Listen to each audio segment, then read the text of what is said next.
Hey everyone, my name is Lily and I'm the book blogger behind Utopia State of Mind, and today I'm going to be doing my May wrap-up.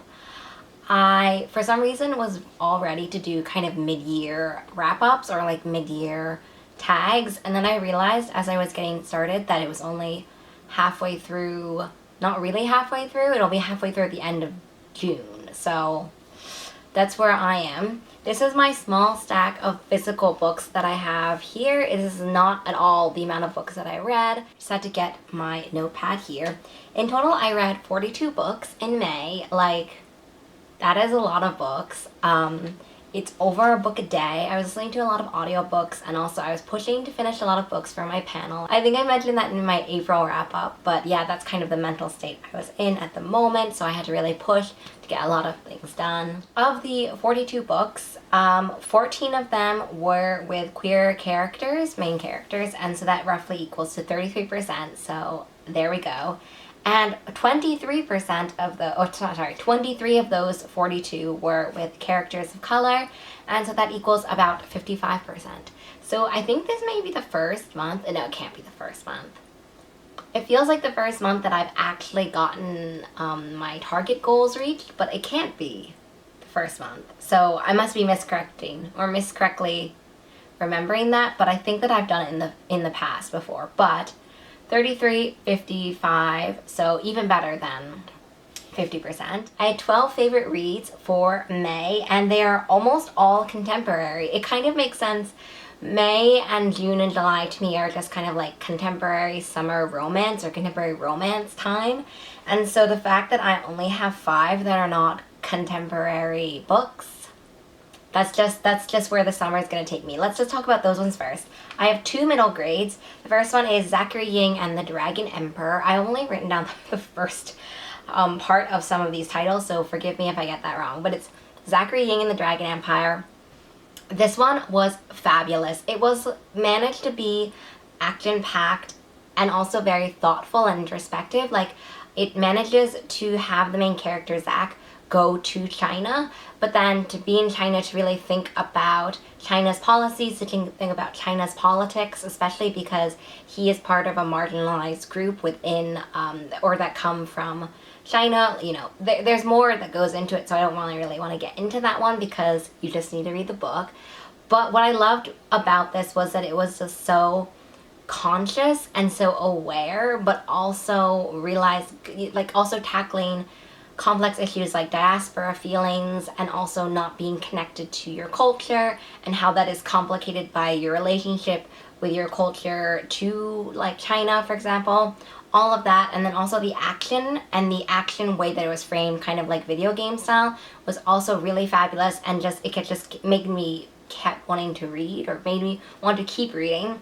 So Zachary Ying and the Dragon Empire, definitely Emperor, definitely part of my favorites from middle grade. And the next one is Hana Su and the Ghost Crab Nation. I had to think of the rest of that title. I love this one as well. Both of these are sci-fi, by the way, and I loved how both of these are able to kind of like bring forth or embody what I love about the sci-fi genre, which is kind of this technology, but also this introspection and also this conscious questioning, I guess. And in Hana Su, Hana is going through these corporations, and the corporations are kind of controlling the technology and surveillance and all of those things. So there's a lot of misinformation, disinformation, and a lot of kind of conspiracies that really make up the sci-fi world, and I really love that aspect so much. I think it's going to be very important for middle grade readers. I think that it manages to straddle this great line between having this sense of middle grade action and pacing and character development while also tackling these sci-fi issues. So 2 thumbs up for Hana and Zachary. The next ones are my 3 adult favorites. The first one actually I have, the only one I have? Yes, the only one I have, I think, at all. Oh wait, no, not the only one I have. The only adult one I have, which is Seasonal Fears. This is the sequel to Middle Game.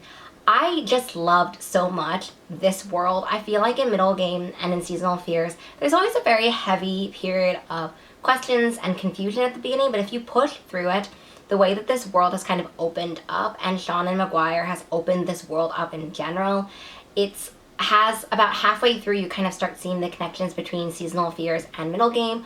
Also, in the time since Seasonal Fears, maybe you've read those two other novellas, which were the Up and Under, or Along the Saltwise Sea, and something else that I cannot remember what it is, but these are kind of the backbone also of the stories. So all of it in all, this kind of experience just felt so multi-layered. The world building was expansive and managed to kind of make my brain go like, wow. That's how much I loved the world building in this one. Also, the main themes that I really loved in this one were about love and what we're willing to sacrifice for love, and what happens when the person that we are in love with changes. So those were kind of the two reasons why I really loved Seasonal Fears. If you love kind of really thoughtful and kind of confusing but very interesting world building and fantasy, you definitely have to read this series. The next one is Babel. I could talk forever. In fact, I might have to do like a video specifically dedicated to Babel. It was one of my most anticipated reads of 2022, and it just like hit so hard. It landed so hard for me on just a variety of different levels. So the Spark Notes, I have a little tiny snippet review on Goodreads, which you can read, and then I also have written like an essay basically about Babel for my blog drafts that will go live, you know, about 2 weeks before publication. But suffice it to say, Babel has become a facet of my personality. I read it and I just felt so hollowed out. I still feel hollowed out. As a former literature academic person, Babel just so beautifully is able to embody the violence and the loss in translation. It embodies dark academia to a T. You know, it really is looking at the exploitation and the manipulation of academics, specifically for marginalized groups of people, and also historically it looks at this historical time period as well of Orientalism, and specifically the sort of Western imperialism and Orientalism tied together, and the way that that rhetoric and that racism is used to kind of justify colonization and racism in a really awful way. So that kind of academic theme. But then as a Asian woman, and also the main character is Robin. Robin is a Asian protagonist, and as an Asian woman reading this just like broke me.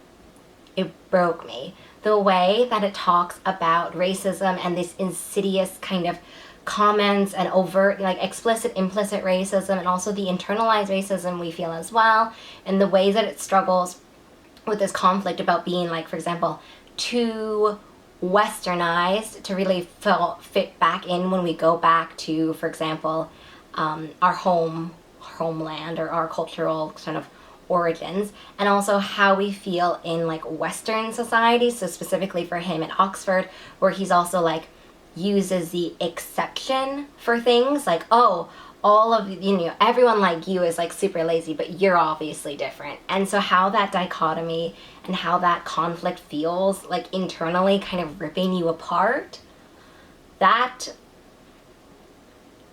tore me apart. So anyway, I will do a whole video about Babel and kind of talk about why I loved it and really break it down, because this little mini review is not at all, it just cannot possibly be the only time I talk about Babel, considering how monumental it feels to me and like how masterful I feel like it is. So that's all I'll say. Look forward to that in the future. And the last one is A Lady for a Duke, which is a fabulous queer historical fiction romance. I have been a while since I've read historical fiction romances, and it's just been a while. I feel like the last one I read were also queer. It was The Care and Feeding of Waspish Widows, I think that's what it's called. But this one is even further, I feel like, back, because there's manors almost and like dukedoms, which is, you know, reminiscent of the title A Lady for a Duke. So this features a trans main character, and the way that it is fundamentally kind of grounded in her struggle and like her guilt and her loss and her grief, but also in her like affirmation of feeling like who she is, and this kind of like not wanting to hurt the people that she loved, but also realizing that this is who she was and this is who she always was. Like that alone was really just like heart-wrenching. But also the romance storyline was just like so good. And also there are a lot of other side plots that I just need like spin-off stories for. Specifically the two two side characters I really loved, which was her friend and then another person in it. I think the love interest sister. I would like spin-offs for both of these characters. All of the characters just felt so dynamic and so beautifully developed. Like this romance story was one of those things where I'd go to sleep thinking about it. I'd wake up and be like, I'm so excited to read this book when I finish all the rest of my work and when I can read it. So I just love this one so much. And that concludes the adult favorites. And the rest are contemporary YA favorites. So that's just great. It's starting the summer for me. The first one is Breathe and Count Back from 10. I think that's what it is. I mess that title up all the time. Basically what I love so much about this is I love this idea of swimming and underwater mermaid shows. I have another character here who's also a swimmer, and let me just say I admire them both so much. As someone who really can't swim very well, like, you know, there's a true superpower skill to me, which is also very small, I guess, in the realm of superhero skills. But Breathe and Count Back from 10, it's also about her hip dysplasia, and so her having to come to terms with her body not feeling like it's her own and feeling like it's kind of like letting her down and not allowing her to do everything that she wants to do. And that was also a really important struggle, and how she's kind of coming to terms with her own limitations and how that affects her views of the future. But also another aspect of this was her coming up against her parents wanting a different future for her, and they definitely are not with the mermaid show. Nope.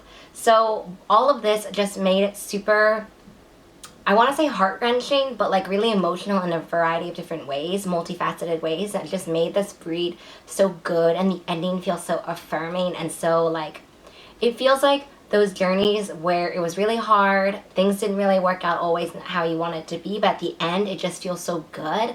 That's how this book felt. That's also how I felt about Man o' War, which is the other swimming main character.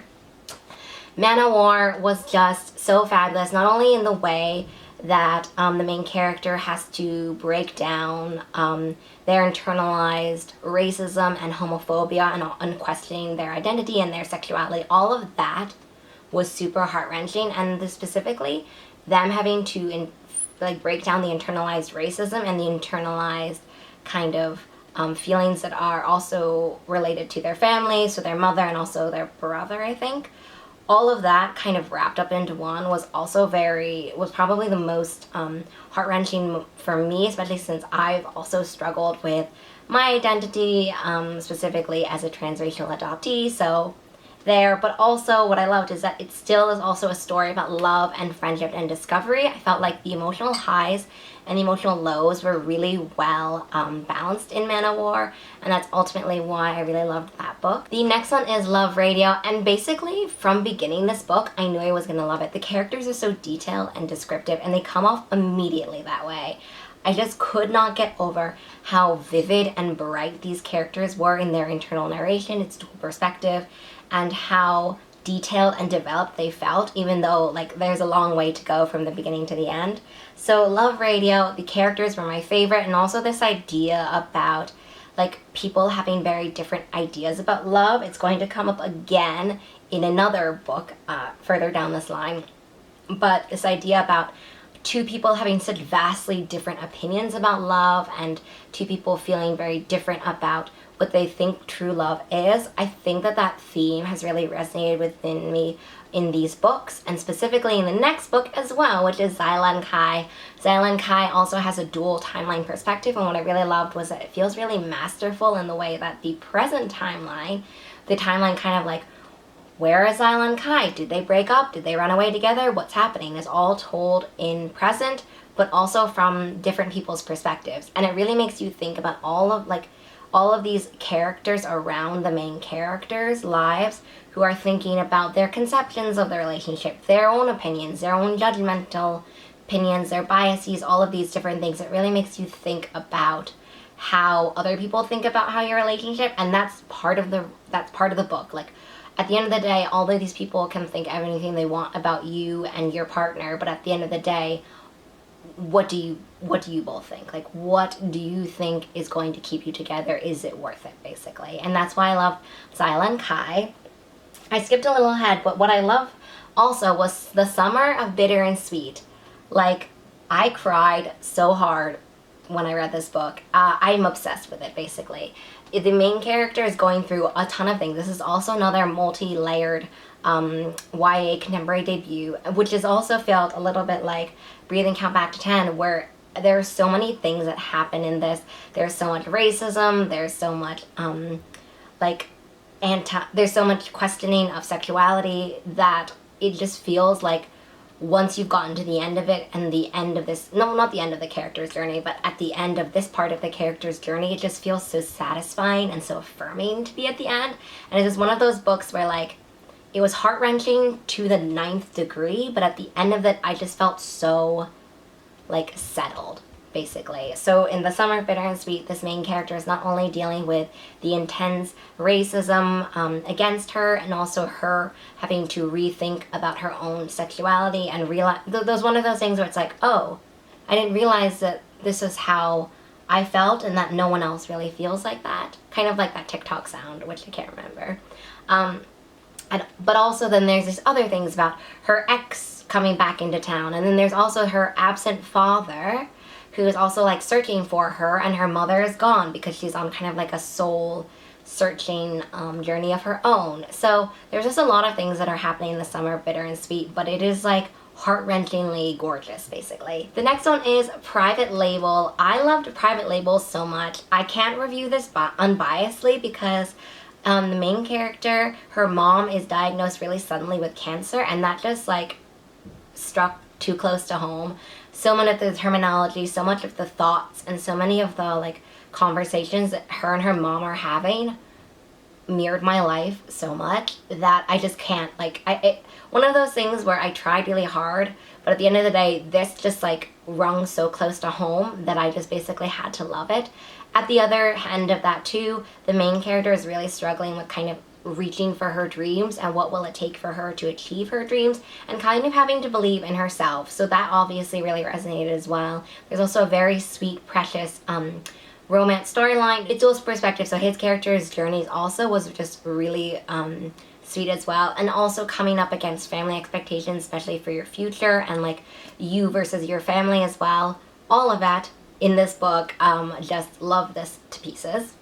And the final one is I Kissed Shara Wheeler. I listened to this on audiobook, and Natalie Nautilus, I think that's how you say the last name, has become an auto-buy audiobook reader. That's kind of why I decided to do the audiobook versus the physical book, and I did not regret it at all. I think that this book is one of those things where it's kind of how I felt with One Last Stop, where the first half of I Kissed Shara Wheeler is very much scavenger hunt, and where is Shara, what's happening? And then the second half is kind of like, oh, I now need to process all of my emotional conflict, my emotional trauma, and my emotional, like, journey, I guess. And so it was one of those things where the first half, I loved the premise. I thought it was so cool, the scavenger hunt. And there are severe scavenger hunt clues, puzzle things that were in the first half.